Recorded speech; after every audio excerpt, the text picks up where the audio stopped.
সংবিধানের দ্বিতীয় ভাগে বর্ণিত রাষ্ট্র পরিচালনার মূলনীতি হিসেবে যে সমস্ত প্রস্তাব অর্থাৎ সাম্য, মানবিক মর্যাদা, সামাজিক সুবিচার, গণতন্ত্র এবং ধর্মীয় স্বাধীনতা ও সম্প্রীতির যে প্রস্তাব কমিশনের পক্ষ থেকে সংশোধিতভাবে উপস্থাপিত হয়েছিল তার সম্পর্কে তা কীভাবে উপস্থাপিত হবে সংবিধানে, কীভাবে উল্লেখিত হবে সে বিষয় নিয়ে ঐকমত্যে আসা যাচ্ছে না। দুই পক্ষ থেকে অর্থাৎ একে বিদ্যমান যে চার মূলনীতি আছে তার সঙ্গে সংযুক্ত করার কথা বলা হচ্ছে। কেউ কেউ বলছেন যে এটা শুধু উল্লেখিত হবে, এটা উল্লেখিত বিদ্যমান চার মূলনীতি বিষয়ে কোনো বক্তব্য না রেখেই। কেউ কেউ বলছেন যে ভবিষ্যতে অন্যান্য বিষয় যুক্ত করার বিষয়টা উল্লেখিত হতে পারে, নাও হতে পারে। ফলে আমরা যেটা দেখতে পাচ্ছি যে এ বিষয়ে ঐকমত্যে আসা যাচ্ছে না। ফলে কমিশন এখন এটা পুনর্বিবেচনার জন্য নিয়ে গেছে এবং কমিশনকে একটা সিদ্ধান্তের জায়গায় আসতে হবে। আমরা আশা করছি যে আমরা এই আলোচনা পর্ব অর্থাৎ 31শে জুলাইয়ের আগে এই বিষয়ে একটা সিদ্ধান্ত দেব। দ্বিতীয় সেটা হচ্ছে ঐকমত্য কমিশনের পক্ষ থেকে একটা পুলিশ কমিশন সংক্রান্ত প্রস্তাব হাজির করা হয়েছিল এবং এ বিষয়ে বিস্তারিত আলোচনা হয়েছে এবং এ বিষয়ে রাজনৈতিক দল এবং জোটসমূহের মধ্যে ঐকমত্য প্রতিষ্ঠিত হয়েছে। পুলিশ বাহিনীর পেশাদারিত্ব, দায়বদ্ধতা নিশ্চিত করা এবং পুলিশ সেবাকে জনবান্ধব হিসেবে প্রতিষ্ঠিত করার লক্ষ্যে বাংলাদেশে একটি পুলিশ কমিশন নামে একটি কমিশন গঠিত হবে। এই বিষয়ে রাজনৈতিক দল জোট একমত হয়েছেন এবং সেইভাবেই সংবিধানে এবং অন্যত্র এটার উল্লেখ করা হবে। এক্ষেত্রে যেটা বলা হয়েছে যে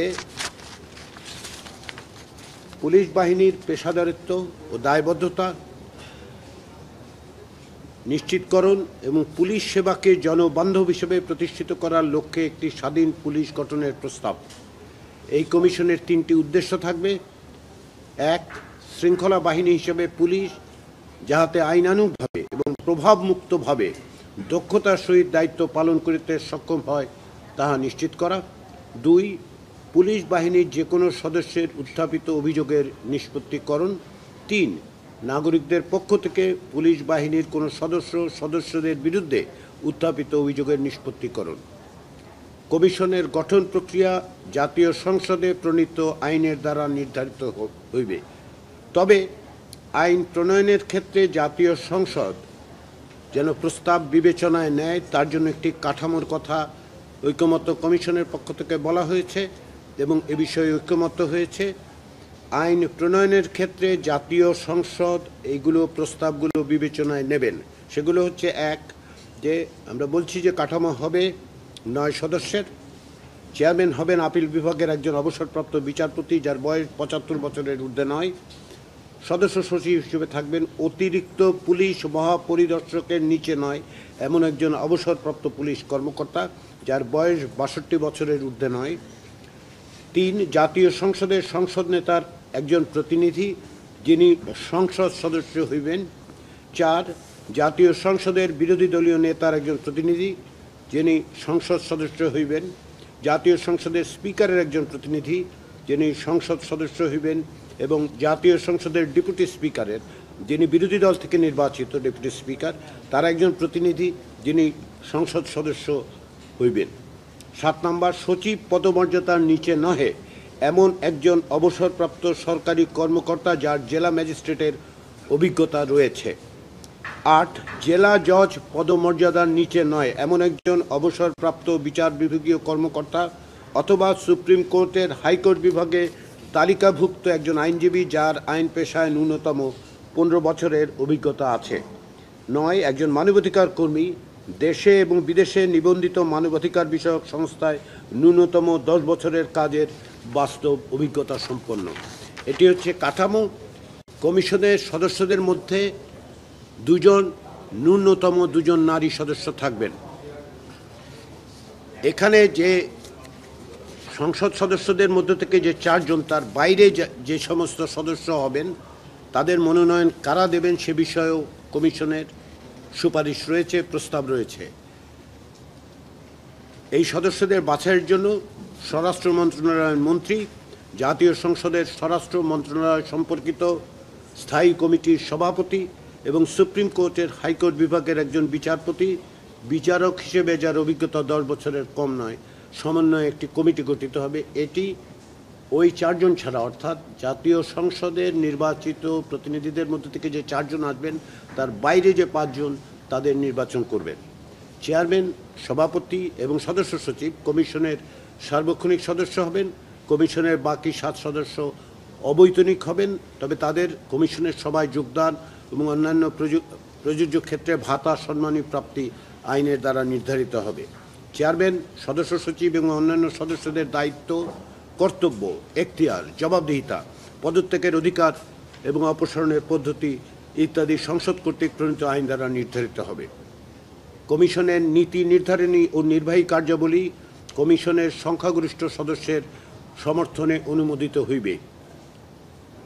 কমিশনের মৌলিক দায়িত্ব ও কার্যপরিধি যা সংসদ কর্তৃক প্রণীত আইনে বিস্তারিত লিপিবদ্ধ থাকিবে এবং আইন প্রণয়নের ক্ষেত্রে কিছু বিষয় গুরুত্বের সাথে বিবেচনা করা হবে বলে কমিশন সুপারিশ করছে। এর একটি হচ্ছে, কোনো পুলিশ সদস্য কর্তৃক আইনের লঙ্ঘন তথা বেআইনি ও বিধি বহির্ভূত কর্মকাণ্ড নিরূপণ করত অপরাধের গুরুত্ব বিবেচনায় শাস্তির মাত্রা নির্ধারণ এবং তা বাস্তবায়নে সংশ্লিষ্ট কর্তৃপক্ষকে নির্দেশনা প্রদান। দ্বিতীয়, পুলিশের আইনানুগ ও স্বাভাবিক কর্মকাণ্ডকে যে কোনো ধরনের বেআইনি প্রভাব বা হস্তক্ষেপ থেকে সুরক্ষা প্রদানে কমিশন নিজ বিবেচনায় যথাযথ নির্দেশনা প্রদান। 3, পুলিশের কোনো সদস্য বা সদস্যগণের বিরুদ্ধে নাগরিকদের অভিযোগ আমলে নিয়ে যথাযথ তদন্তের ভিত্তিতে আইনানুগ ব্যবস্থা গ্রহণের সিদ্ধান্ত প্রদান। 4, কোনো ব্যক্তি, গোষ্ঠী বা মহল কর্তৃক বেআইনি চাপ প্রয়োগ, অবৈধ বা বিধি বহির্ভূত কাজে বাধ্য করা ইত্যাদি বিষয়েও কোনো পুলিশ সদস্য কর্তৃক প্রাপ্ত অভিযোগ আমলে নিয়ে সে বিষয়ে যথাযথ তদন্ত করত কমিশনের নিজ বিবেচনায় যথাযথ ব্যবস্থা গ্রহণের সিদ্ধান্ত প্রদান। 5, পুলিশি ব্যবস্থা সম্পর্কিত বিদ্যমান আইন ও বিধিবিধানের দুর্বলতা ও অসম্পূর্ণতা চিহ্নিত করত সেগুলোকে যথাযথ ও যুগোপযোগীকরণের লক্ষ্যে একটি চলমান সংস্কার কর্মসূচি গ্রহণ ও পরিচালনা করা। 6, যে কোনো পক্ষ হইতে প্রাপ্ত অভিযোগের তদন্ত ও অনুসন্ধানের ক্ষেত্রে কমিশন পুলিশের যে কোনো সংস্থা, যেমন সিআইডি বা পিবিআই, এমনকি প্রয়োজন মনে করলে সরকারের সহায়তা গ্রহণের মাধ্যমে বিচার বিভাগীয় তদন্ত পরিচালনার অধিকার রাখিবে। 7, কমিশনের নির্দেশনা ও সিদ্ধান্ত বাস্তবায়নে সংশ্লিষ্ট কর্তৃপক্ষ বাধ্য থাকিবে। পুলিশ কমিশন বিষয়ে আজকের ঐকমত্যকে আমরা অত্যন্ত গুরুত্বপূর্ণ বলে বিবেচনা করছি, কেননা বাংলাদেশের পুলিশের জবাবদিহিতা নিরূপণ এবং সর্বোপরি নাগরিকদের অভিযোগ, পুলিশের কাছে পুলিশের বিরুদ্ধে উত্থাপিত অভিযোগগুলো যথাযথ তদন্ত এবং সে সমস্ত ক্ষেত্রে ব্যবস্থা গ্রহণের ক্ষেত্রে আমরা সবসময় ব্যত্যয় লক্ষ্য করেছি। বাংলাদেশের রাজনৈতিক দল এবং জোটগুলো ঐক্যবদ্ধভাবে এই সংস্কারে এক হয়েছেন। আমরা দৃঢ়ভাবে বিশ্বাস করি যে এটি বাস্তবায়ন করা সম্ভব হবে এবং বাংলাদেশে পুলিশি ব্যবস্থায় একটা বড় রকমের পরিবর্তনের সূচনা হবে। এটা আমাদের কেবল আশা নয়, এটা আমাদের এক অর্থে আমরা মনে করি যে এই যে অঙ্গীকার আজকে রাজনৈতিক দল এবং জোট করলেন সেটি বাংলাদেশের গভর্নেন্সের ক্ষেত্রে, শাসন ব্যবস্থার ক্ষেত্রে একটা বড় ধরনের পদক্ষেপ। তৃতীয় যে বিষয়টি নিয়ে আজকে আলোচনার পর ঐকমত্য প্রতিষ্ঠিত হয়েছে সেটা হচ্ছে প্রধানমন্ত্রীর মেয়াদ। আপনাদের মনে আছে যে আমরা বেশ কিছুদিন আগে আলোচনার সময় সকল রাজনৈতিক দল বিভিন্নভাবে আলাপ আলোচনার পরে এই ঐকমত্যে উপনীত হয়েছিলেন যে প্রধানমন্ত্রীর মেয়াদ সর্বোচ্চ 10 বছরে সীমিত করা। এ বিষয়ে এখন রাজনৈতিক দলগুলো সমস্ত বিবেচনা পাশে রেখে একমত হয়েছেন যে একজন ব্যক্তি প্রধানমন্ত্রী পদে যত মেয়াদ বা যত বারই হোক সর্বোচ্চ 10 বছর থাকতে পারবেন।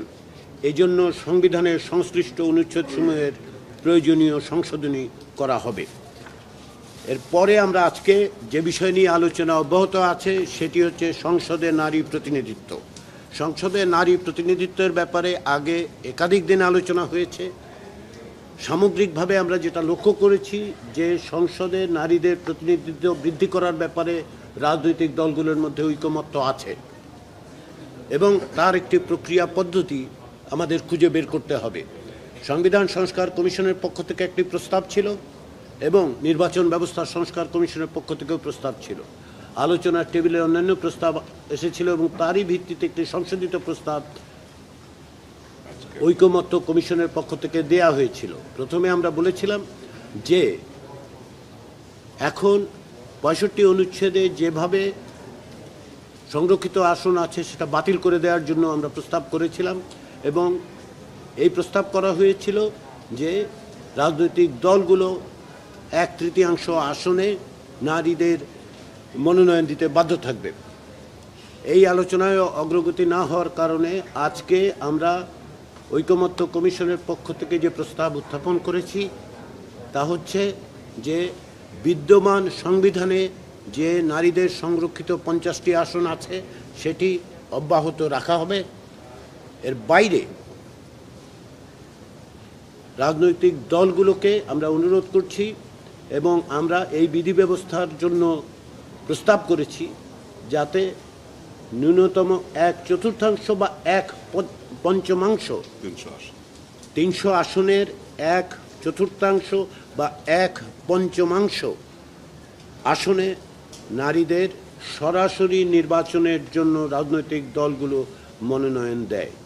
এটি টেবিলে আছে, আলোচনা হচ্ছে। এর বাইরে রাজনৈতিক দলগুলোর পক্ষ থেকেও অন্যান্য আলোচনা প্রস্তাব আছে। আমরা আজকে এই আলোচনাটা অব্যাহত রাখছি। আমরা আশা করছি আজকে সম্ভবত, এটা আমি বারবার বলি যে আমরা আশা করি রাজনৈতিক দলগুলো সাথে আমরা এক জায়গায় আসতে পারবো, রাজনৈতিক দলগুলো ঐক্যমত্য প্রতিষ্ঠা করতে পারবে। এখন পর্যন্ত আজকে দিনে যে দুটো বিষয় ঐক্যমত্য হয়েছে সেটাকে আমি বড় ধরনের অগ্রগতি মনে করি, কমিশন এটাকে বড় ধরনের অগ্রগতি মনে করে। এর একটি হচ্ছে প্রধানমন্ত্রীর মেয়াদের ব্যাপারে কোনো রকম শর্তহীনভাবে সকলের একত্র হওয়া। দ্বিতীয় হচ্ছে যে একটি পুলিশ কমিশন প্রতিষ্ঠা করা, একটি স্বাধীন পুলিশ কমিশন যাতে জবাবদিহিতা নিশ্চিত করবে।